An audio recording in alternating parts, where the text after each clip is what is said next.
とても、嬉しく思います。特に「サイレントヒル」っていう作品は、ゲームでありながらとても映画のようなゲームっていう作品性を目指していたので、そこの元の映画っていうところからこの「サイレントヒル」というコンテンツが、ある意味選ばれて作品になるということはとても嬉しく思います。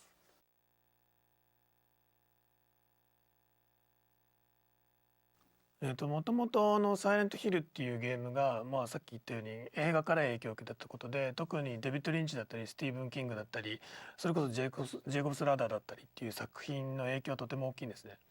だからそういったものを影響されて僕らがサイレントヒルっていうゲームを作ったように、映画化になればそれら彼らの作品のような、足して3で割ったよっていう簡単にはいかないけれど、そういった作品に仕上がるのではないかなっていうのは思いました。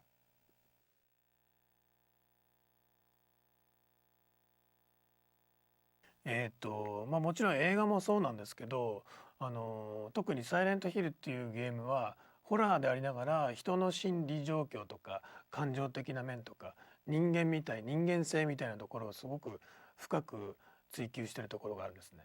で特にそのちょっと難しくなっちゃうんですけど、ドストエフスキーの「罪と罰」とか、特に「サイレント2」であればドストエフスキーの「罪と罰」なんていうのはとても参考にして、その作品この「サイレント2」には「罪と罰」っていうのがすごく色濃く影響されてますね。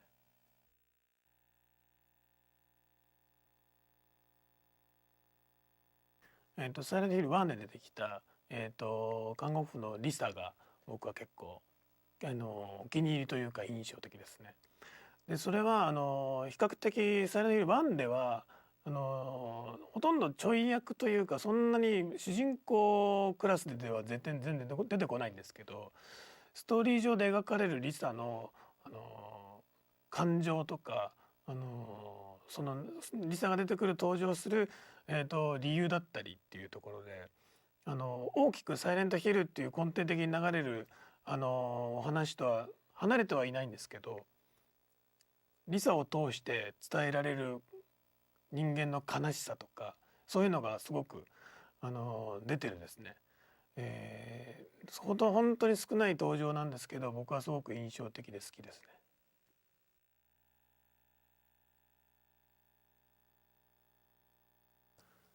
これもサイレントヒル1なんですけど、最初に自分の子供がハリーの子供がいなくなって追いかけてくるシーンで、次第にだんだん詰まっていくとですね、路地裏ですね、路地裏でカメラがパンニングしながら彼を頭上からこう追いかけて、プレイヤブルのシーンなんですけど、こう追いかけるシーンがですねそこはすごく印象的です。すごくそこを作った時はもう今までのゲームにはないカメラワークだと、自画自賛するぐらいすごい怖さっていうのがすごい出てたシーンで、ドラマティックな部分ではないですけど、これから向かうであろう恐怖というか、そういうのをすごくよく表現しているシーンなので、とても印象的ですね。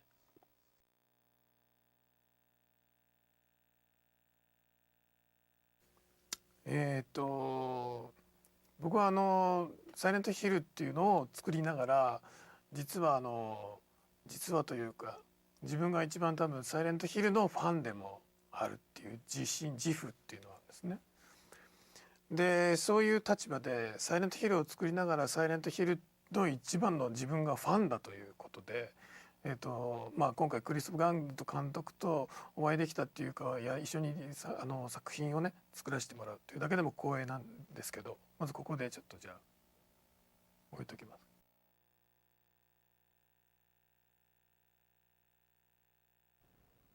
Oh, it's very, very complex because uh, the series of Silent Hill, the games, are based on a very emotional approach of the storytelling.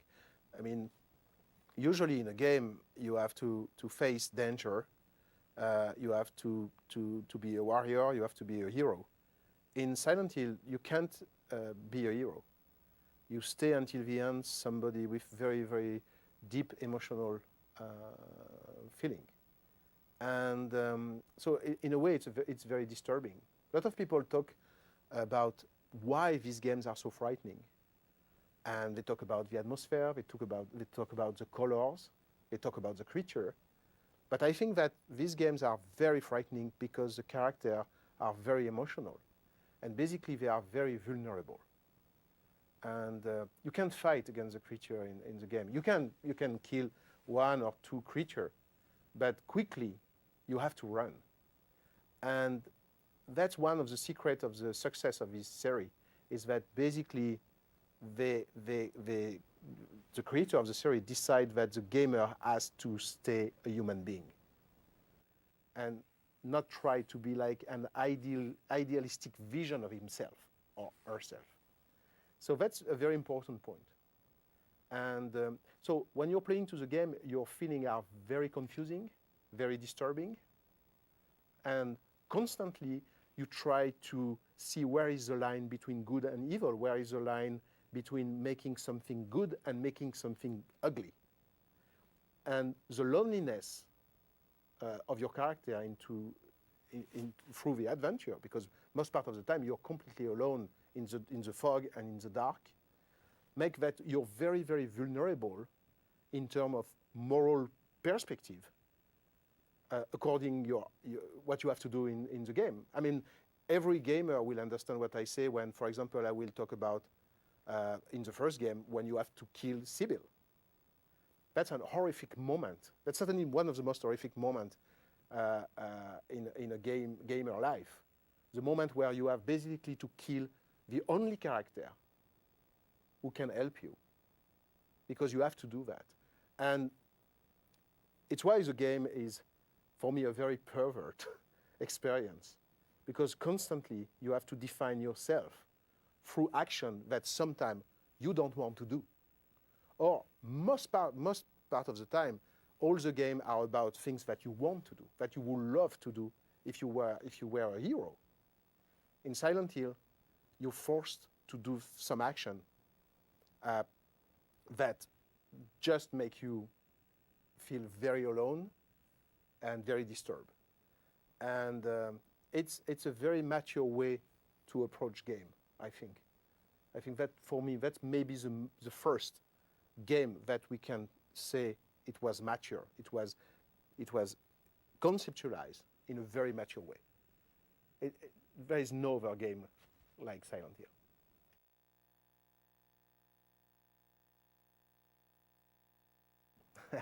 You know, it's great because as a director, I have adapted a comic book, I have adapted a script, but I never adapted before a game. And I realized when I was doing that it was completely different. When you're reading a book, you figure what can be the color, what can be the shape of the thing that as described in the book.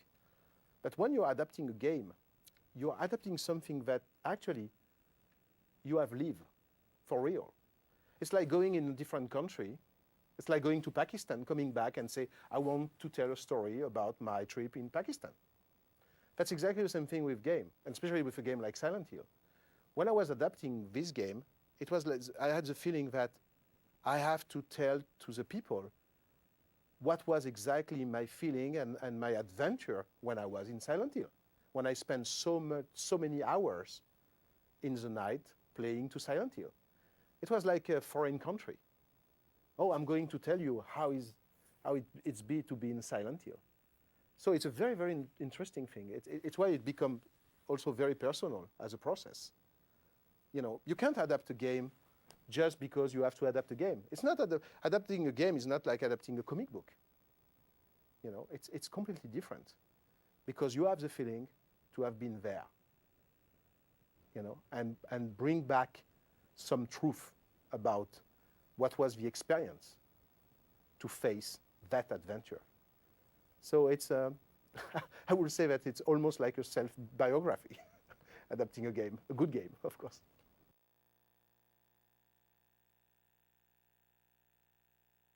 No, of course not.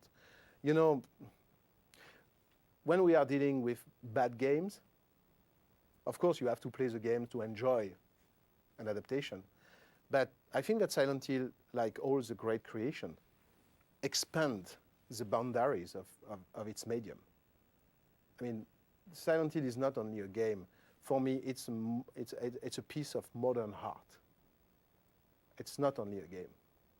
It's a beautiful thing. I mean, it's something frightening, it's something disturbing, it's something very beautiful. And no, I think that yeah, Silent Hill is a very, very complex thing.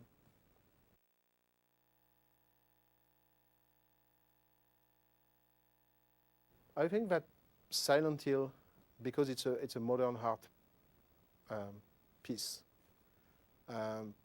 you have to be aware not only about games, but also about painting, filmmaking, writing.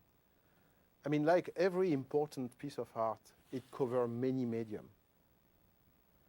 You know, when you're looking at a movie by David Lynch, I admire David Lynch, you have the feeling to see a movie which also has a beautiful pictorial strength, but also a very beautiful writing quality.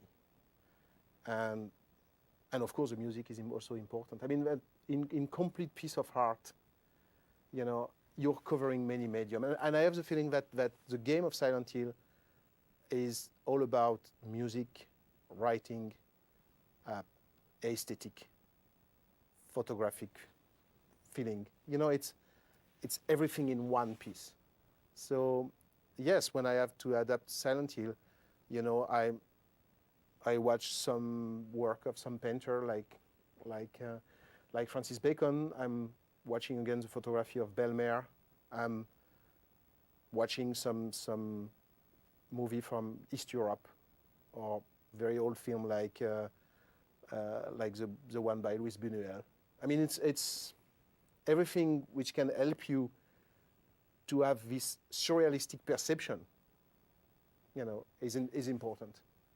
You see what I mean? I mean, it's not like, okay, I'm going to take a piece of that, a piece of that, a piece of that. You know, adapting Silent Hill is a matter of sensitivity. And if you want that sensitivity be completely aware, you have to watch again the work of some painters, the work of some director, the work of some, you know, writers, just to make your sensitivity at the right level, to make that kind of adaptation possible. You know, I don't think that you can simply take pieces everywhere. We are not dealing with a game which is like a B movie. I mean, like you know, a puzzle of different influence. You know, Silent Hill exists by itself. It has no equivalent. So you have to be in the right mood to do it.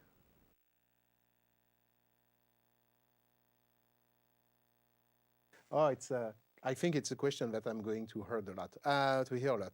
In fact, what happened is that because we wanted to adapt the first game, it was obvious for us, I mean, for me and my co-writers, that the hero will be Harry Mason, and the hero of the first game. And when we start to write him, respecting his personality, we found that he was talking like a woman. You know, this guy, and he worked very well in the game, but when you try to transpose him as a real character, it's a woman. And for me, there was two options. Or I was transforming completely the guy and except his name, or I was trying to keep the psychological atmosphere of the character, and I was making him a woman. And we decided to make him a woman. I think that because Silent Hill is a very beautiful creation, I don't think that it's important if the main character is wearing a dress or a pants. What is important is that he has a very specific quality into his or her feeling, and it has a specific mood.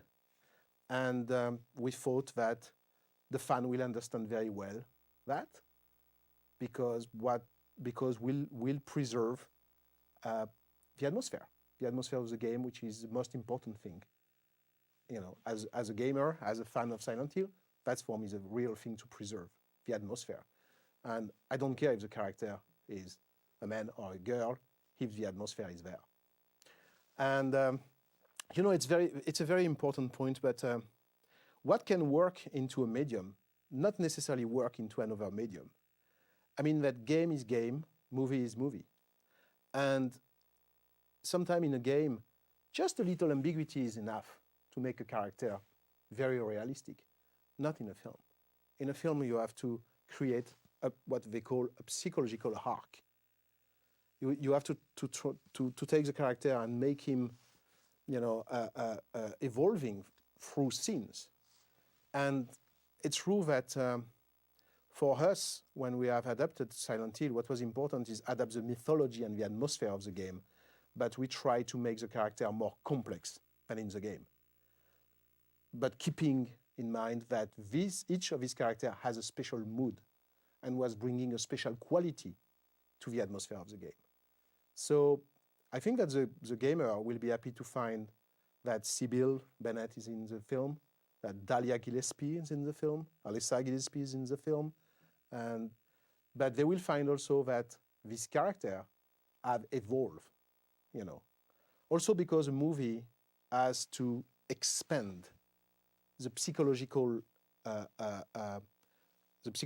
vision of each character, If not, we'll have to make something which will look very cardboard, And I think it will be not a great thing to do with Silent Hill, So the best thing that I have to do was to transpose as much as possible the character of Silent Hill and making them in flesh and blood. And no more like just a nice icon of CG imagery, something in flesh and blood.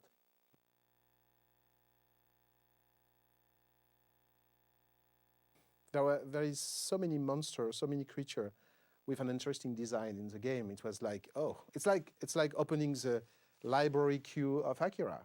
So many beautiful things here.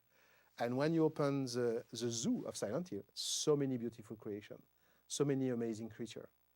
And in fact, because I'm a gamer, an early gamer, I wanted to give my homage to the creature of the first one and the second one. I love the creature of the third one, and some of the creature of the fourth one are amazing. But sentimentally, it was impossible for me to don't have in my film the armless creature, Straight Jacket, the nurses, or Red Pyramid Head. And it was impossible. I could not imagine Silent Hill without this creature, for example. And so that's some of the creature that you will see in the film, some of them. There is more. But I think that every fan also, it's like the music. Every fan can't imagine a film inspired by Silent Hill without the nurses or without Red Pyramid. It's impossible. They are so amazing. And in fact, we love this monster because every fan know that the monster in Silent Hill are not the most monstrous things in Silent Hill. The monster in Silent Hill sometimes are pathetic and strangely human. The real monster in Silent Hill are human beings. And that's one of the reasons it was important to keep this monster. Because they constantly recall us that the real monstrosity is not apparent. The real monstrosity, and that's one of the messages of the film, is in the mind of human being. And this monster have also that use. It's a very important use to understand the world of Silent Hill.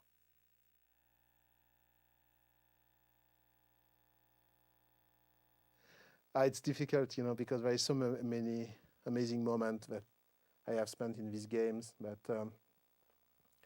let's say that the death of Sybil on the merry-go-round in the first one, it was amazing.